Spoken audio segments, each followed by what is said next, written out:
मैं doctor Neelam Gupta, BSc part 1 paper 1 mechanics का अगला topic special theory of relativity, जिसमें लॉरेंज रूपांतरण को हम पढ़ेंगे। इसकी हम चर्चा करेंगे। पिछली क्लास में हमने चर्चा करी थी कि माइकलसन मोर्ले प्रयोग में नकारात्मक परिणामों की व्याख्या करी और यह भी पाया कि ईथर के अस्तित्व की अवधारणा के आधार पर कि ईथर का अस्तित्व ही नहीं है, इसी के आधार पर आइंस्टीन ने माइकलसन मोर्ले के नकारात्मक परिणामों की सफलतापूर्वक व्याख्या करी और आइंस्टाइन ने उस समय इस व्याख्या को इस प्रकार से इंटरप्रिटेशन किया कि जितने भी पिंडों के लिए हम निरपेक्ष गति की बात कर रहे हैं, उन्होंने माना, आइंस्टाइन ने कहा कि पिंडों की निरपेक्ष गति को ज्ञात नहीं किया जा सकता है। और कुछ प्रायोगिक तथ्यों के आधार पर आइंस्टाइन ने इस चीज को समझाने के लिए दो मूलभूत नियमों का प्रतिपादन किया, जिसमें पहला जो मूलभूत नियम था, जिसका फर्स्ट पोस्टुलेट था, वो यह था कि मुक्त आकाश में घटित सभी भौतिक घटनाओं के सभी नियम परस्पर नियत सापेक्ष वेग से गतिशील निर्देश तंत्रों में समान होते हैं, जिसे हम तुल्यता का सिद्धांत भी कहते हैं। दूसरा जो पोस्टुलेट था, दूसरा जो अभिग्रहित था, वह यह था कि मुक्त आकाश में सभी प्रेक्षकों के लिए प्रकाश का जो वेग है वह अचर रहता है। इसका क्या मायने है? अर्थात प्रकाश का वेग एक सार्वत्रिक नियतांक है।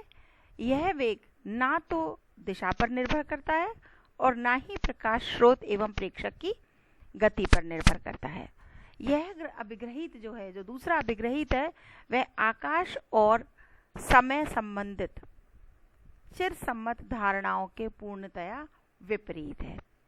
इस पोस्टुलेट से पहले समय को निरपेक्ष माना था।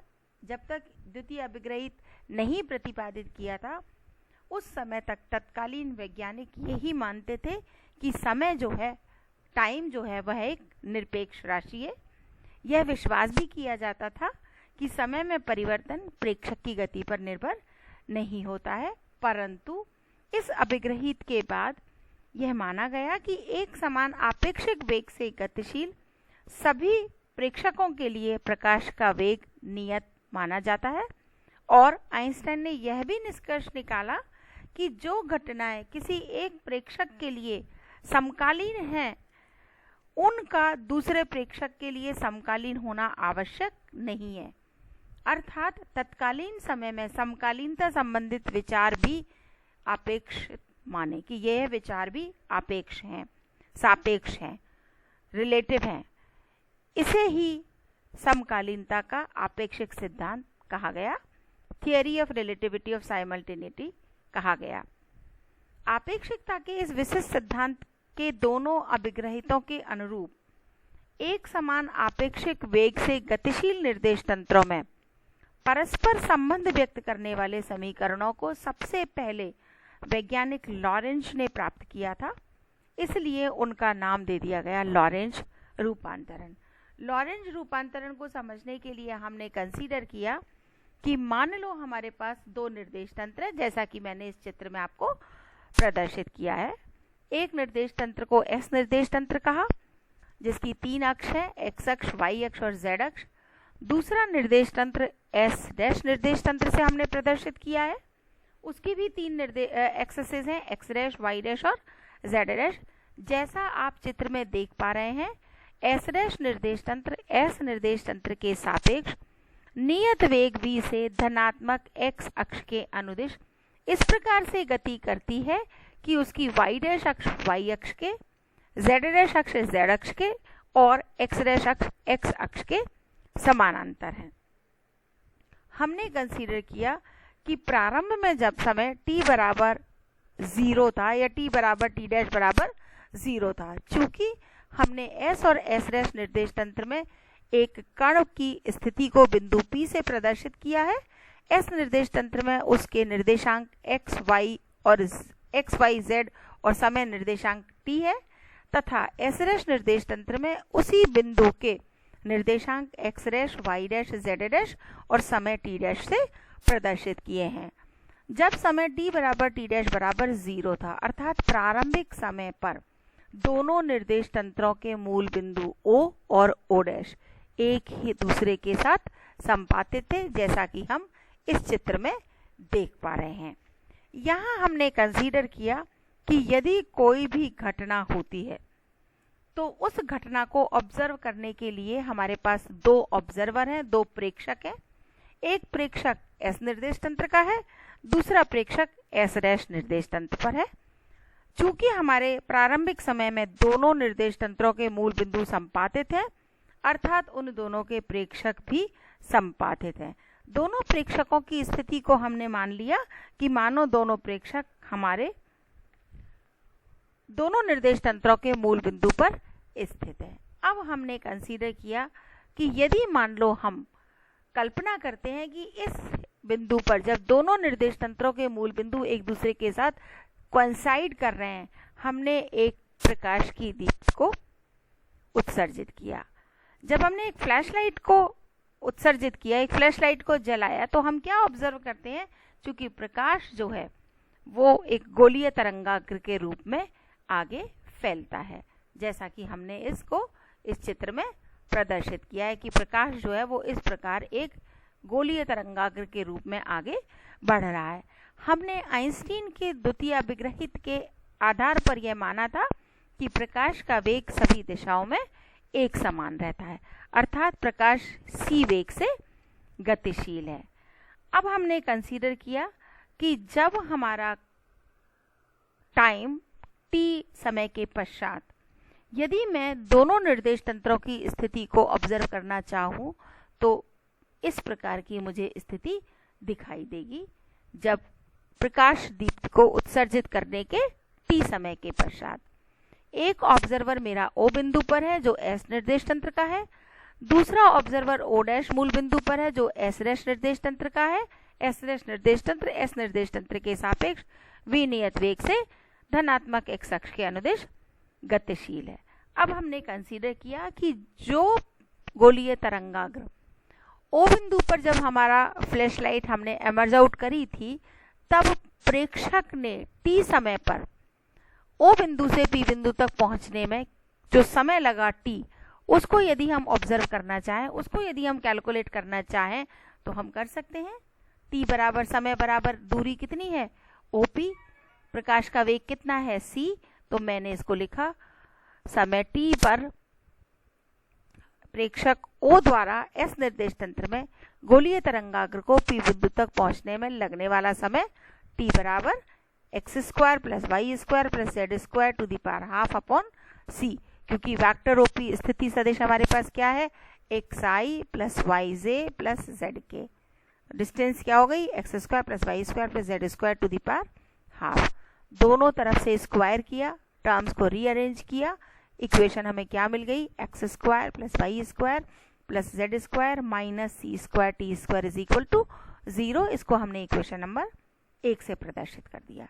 उसी प्रकार हमने कंसीडर किया कि जब हमारा प्रेक्षक O डैश मूल बिंदु पर है, O डैश मूल बिंदु S डैश निर्देश तंत्र का है, O डैश से ये t समय में यहाँ से यहाँ तक आया, यहाँ से प्रकाश ने यहाँ तक पहुँचने में मान लो समय लिया t dash. This t dash is also equal to vector O dash p upon c। So O dash p distance is equal to x dash square plus y dash square plus z dash square to the power 1 upon 2। Sorry, it should be 1 upon 2 upon c। So x dash square plus y dash square plus z dash square minus c square t dash square is equal to 0। This is equation number 2। ये दोनों ही समीकरण हमारे एक ही बिंदु P के हैं, अर्थात दोनों समीकरण एक दूसरे के बराबर होने चाहिए। और दोनों समीकरण यदि एक दूसरे के बराबर होने चाहिए तो हमारे पास इक्वेशन क्या आनी चाहिए? X square plus Y square plus Z square minus C square T square is equal to x dash square plus y dash square plus z dash square minus C square t dash square. अगर मान लो हम ये देखें कि जब ये एक ही बिंदु के निर्देशांक हैं तो दोनों निर्देश तंत्रों में इनके समीकरणों का रूपांतरण इस प्रकार होना चाहिए कि यह समीकरण दोनों ही निर्देश तंत्रों में वैध हों। चूंकि हमारे पास x और x' अक्ष एक ही सरल रेखा के अनुदिश गति कर रही है और गति की जो लंबवत दिशाएं हैं y अक्ष और z अक्ष, यह निर्देश तंत्रों में कोई परिवर्तन नहीं आ रहा है। क्यों नहीं आ रहा है? क्योंकि यदि हम इन इक्वेशंस को देखें तो गैलीलियन रूपांतरण से हमारे पास x' क्या आता है, x' is equal to x minus v t, y' is equal to y, z' is equal to z, और गैलीलियन रूपांतरण में समय जो है वो निश्चर था, इसलिए t' is equal to t। ये सारे मान जब हमने समीकरण 2 में रखे तो हमें क्या मिला, x square plus minus of 2vxt plus v square T square plus Y square plus Z square minus C square T square. यदि हम इस इक्वेशन नंबर 3 को इक्वेशन नंबर 1 से कंपेयर करते हैं तो हमें ये जो ब्रैकेट टर्म है minus 2vxt plus v square T square, यह हमें एक एडिशनल टर्म मिलती है। अर्थात ये जो समीकरण में इक्वेशन के जो दो पद हमें मिले, ये दोनों पद हमें क्या बता रहे हैं कि x और t का या x' और t' का दूसरे निर्देश तंत्र में रूपांतरण इस प्रकार होना चाहिए कि ये जो एडिशनल टर्म है, इस एडिशनल टर्म का, इस अतिरिक्त पद का विलोपन हो जाए, ये अतिरिक्त पद जो है वो हमारे खत्म हो जाए। चूंकि s' निर्देश तंत्र s निर्देश तंत्र के सापेक्ष v नियत वेग से धनात्मक x अक्ष के अनुदिश गति करता है, तो जब हमारा समय t पर अगर हम स्थिति को देखें तो s निर्देश तंत्र में s' निर्देश तंत्र के मूल बिंदु o' का निर्देशांक क्या होगा। अगर मैं एक बार फिर से पुनः इस फिगर को दिखाऊं तो ये वाली स्थिति थी जब दोनों निर्देश तंत्र एक दूसरे के साथ संपातित थी। यहाँ पर ये t समय के पश्चात की दूरी है। निर्देश तंत्र किस वेग से गति कर रहा है, v वेग से, तो o' जो है, o' की जो दूरी है मूल बिंदु o के सापेक्ष कितनी होगी, v इंटू टी। यही हमने यहाँ लिखा है कि this distance is equal to vt। और इसी समय यदि s' निर्देश तंत्र में मूल बिंदु o' का निर्देशांक हम देखें तो क्या होगा, x' इज इक्वल टू 0 होगा। इसके क्या मायने हैं, इसका क्या यह मायने है कि जब x' इज इक्वल टू 0 होता है तब x minus v t is also equal to 0। अर्थात दोनों की राइट हैंड साइड इक्वल है तो इन दोनों के लेफ्ट हैंड साइड में भी कोई ना कोई एक लीनियर रिलेशनशिप होना चाहिए। उस लीनियर रिलेशनशिप में हमने क्या कंसीडर किया, इसका मतलब x' जो है वो x माइनस वी टी के समानुपाती होना चाहिए, और हम लिख सकते हैं x' is equal to k into x minus v t. जिस प्रकार से हमने पहली वाली स्थिति को कंसीडर किया, हम यहाँ भी कंसीडर कर सकते हैं कि x इज इक्वल टू 0 पर जब हम इस निर्देश तंत्र को ऑब्जर्व करें तो यहाँ पर हमारे पास हमने पहले o' की स्थिति को मेजर किया o के रिस्पेक्ट में। हम ऐसा भी कर सकते हैं कि o' के रिस्पेक्ट में हम o की स्थिति को मेजर करें तो ये डिस्टेंस हमारे पास कितनी होगी, vt' होगी। x is equal to minus of vt', अर्थात x' plus vt' is equal to 0 और x इज इक्वल टू 0। उस स्थिति में पुनः हमारे पास दोनों की राइट हैंड साइड 0 है। लेफ्ट हैंड साइड में अगर हम देखें तो इनमें एक लीनियर रिलेशनशिप होनी चाहिए, तो हम लिख सकते हैं x is directly proportional to x' plus vt' और x is equal to k' into x' plus vt'। हमारे पास समीकरण 4 और 5 में k और k' जो है वो ऐसे स्थिरांक हैं कि उनके ये स्थिरांक निर्देशांकों के फलन नहीं होंगे। अगर ये निर्देशांकों के फलन होंगे तो x और x' t' में लीनियर रिलेशनशिप नहीं रह पाएगी। अर्थात रैखिक संबंध होने के कारण यह आवश्यक है कि k और k' स्थिरांक निर्देशांकों के फलन नहीं होने चाहिए। अब हमने समीकरण 5 में समीकरण 4 से x' का मान रखा। हमने जब x' का मान रखा तो हमारे पास इक्वेशन आ गई x is equal to x', x is equal to k' x minus v t plus vt'। हमने इनको ओपन कर लिया, रीअरेंज किया और हमारे पास फाइनली इक्वेशन मिल गई t' is equal to k into t plus x upon v 1 upon k' minus 1।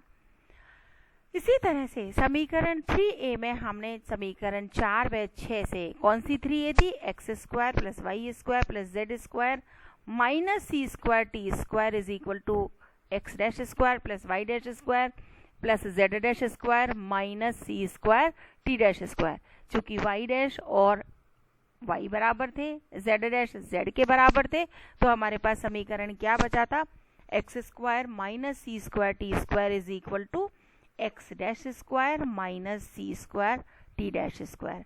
X dash का मान रखा हमने k square into x minus v t whole square minus सी स्क्वायर टी डैश का मान हमने यहाँ से रख दिया। इसको जब हमने सॉल्व करा तो हमें इस प्रकार समीकरण 7 मिल गई। अब हमने समीकरण 7 के लेफ्ट हैंड साइड में एक्स स्क्वायर के और टी स्क्वायर के, लेकिन राइट हैंड साइड में हम देखते हैं एक 2xt भी हमारे पास है। ये दोनों ही हमारी दो निर्देश तंत्रों की इक्वेशंस है। दोनों निर्देश तंत्रों में निर्देशांक एक दूसरे से स्वतंत्र हैं, अर्थात इनके कोफिशिएंट को हम एक दूसरे के कंपेयर कर सकते हैं। जब हमने इन दोनों के कोफिशिएंट्स को कंपेयर किया तो एक्स स्क्वायर के कोफिशिएंट, टी स्क्वायर और 2xt के कोफिशिएंट की जब हमने तुलना करी तो हमने देखा, सबसे पहले हमने टी स्क्वायर के कोफिशिएंट को कंपेयर किया। लेफ्ट हैंड साइड में we will get minus C square, right hand side will get k square v square minus k square c square, और k square is equal to हमारे पास आया 1/1 minus v square upon c square, and finally this k is equal to 1/√1 minus v square upon c square. Let it be written as gamma. Next अब हमने 2xt के coefficients को equate कर दिया। हमने देखा था लेफ्ट हैंड साइड में 2xt का कोई भी गुणांक नहीं है, इसलिए लेफ्ट हैंड साइड में this is equal to 0। Right hand side में हमने 2xt के कोफिशिएंट को कंपेयर कर दिया। इसको हमने फर्दर सॉल्व किया एंड फाइनली हमारे पास के डैश की भी वैल्यू आ गई। This k dash is also exactly same as the value of k which is equal to 1/√1 minus v square upon c square. It can be written as gamma. अब हमने समीकरण 4 में के का मान रखा तो x dash is equal to क्या आया हमारे पास, क्योंकि इक्वेशन क्या थी, x dash is equal to k into x minus v t. So x dash is equal to x minus v t upon √1 minus v square upon c square.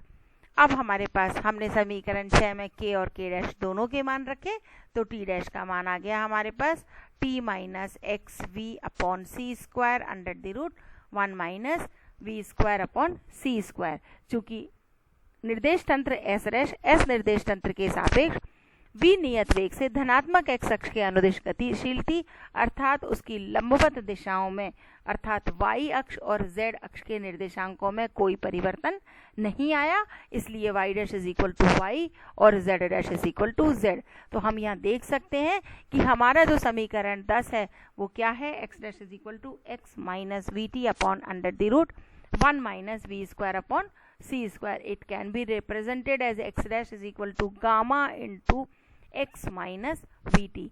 The second equation y dash is equal to y. Third equation is z dash is equal to z.